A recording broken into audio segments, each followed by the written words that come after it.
Getting to Grips is a quick collection of poems, pretty irreverent, and that's the way it should be. And one of the poems in there was inspired by Goethe, the famous German scientist and man of letters. Here he is in a caricature pretending to be Mephisto. And this is what he said. He said, "I am too old to only play and too young to be without desire." And he must have known, because he completely lost his head in his 70s and proposed to a much younger woman. She was about 19. Needless to say, she packed her stuff and fled town. But let's see what I made of Goethe's thoughts.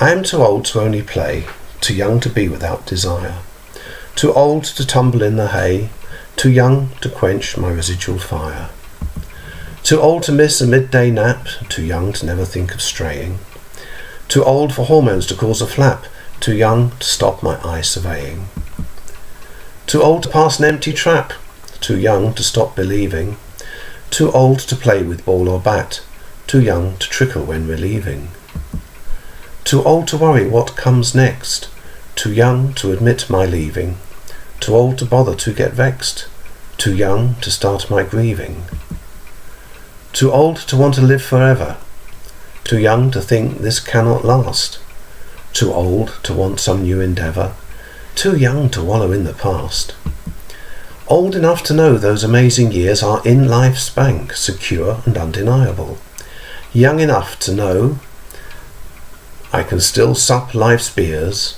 and ignore the years more friable." All of the pictures were taken in Weimar, which was pretty much Goethe's hometown for most of his life. The pub is still there. It's a fantastic atmosphere, and I think it's the kind of place Goethe would have frequented, sort of the equivalent all those years ago. Hope you enjoyed.